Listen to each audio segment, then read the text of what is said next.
switching gears a bit, my current research is looking at these three seemingly disparate issues of segregation, the food environment, and then its ultimate impact on food insecurity and other health outcomes. So when I'm talking about segregation, residential segregation, I study how a particular group is segregated from another. So I think of race and ethnicity as interchangeable, and I've created kind of 4 categories. So when we're talking about segregation of, say, non-Hispanic whites from any other group, so we use them as a reference group. So how segregated are Asians, non-Hispanic Asians, from everybody else? I also look at segregation by income, by creating these kind of income categories. And rather than using the poverty level, which is used in most literature, instead I think of the poor group or as those who earn less than half the median income, and the affluent as those who earn more than twice the median income. And then how are the poor segregated from everybody else, and how are the rich segregated from everyone else? You can study different measures of segregation. So evenness as like how are these groups distributed across the area? What are the chances of having a neighbor that is of the same group as you? Are these groups clustered in particular geographic regions?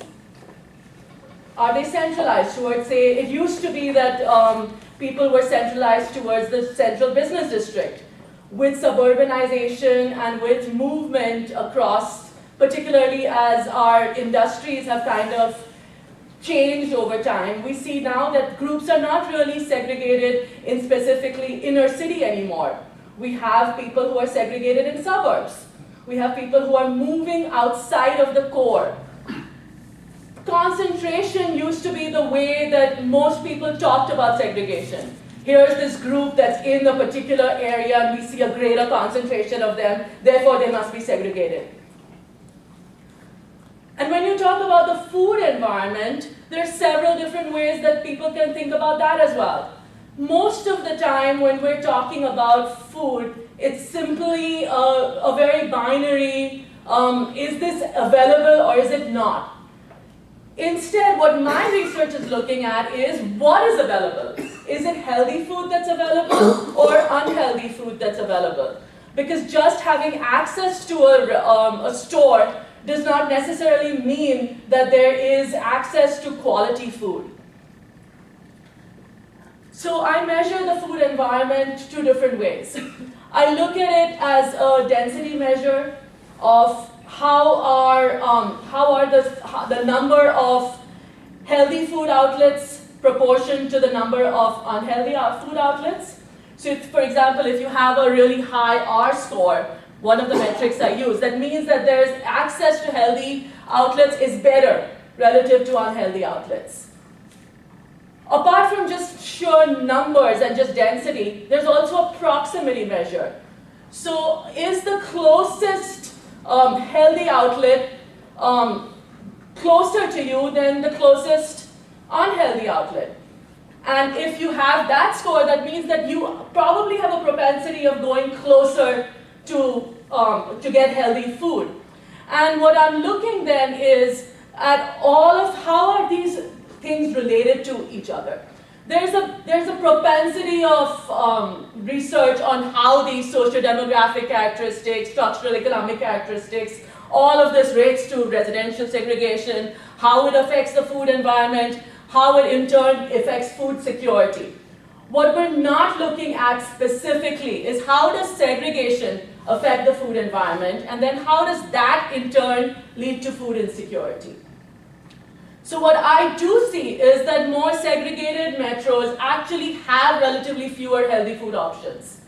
So when you're looking at an area and you simply look and say that this is a food apartheid area, that's not doing justice to the issue, because then you are not able to actually understand why that came to be.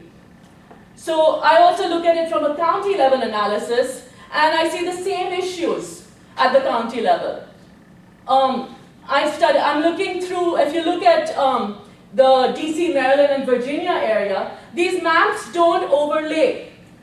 You see areas that have high access to food, but they also have high food insecurity.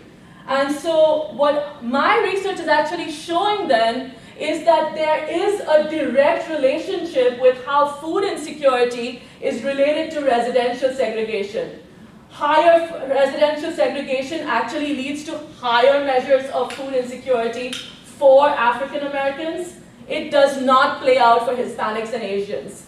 It does not play out for the poor, for the rich.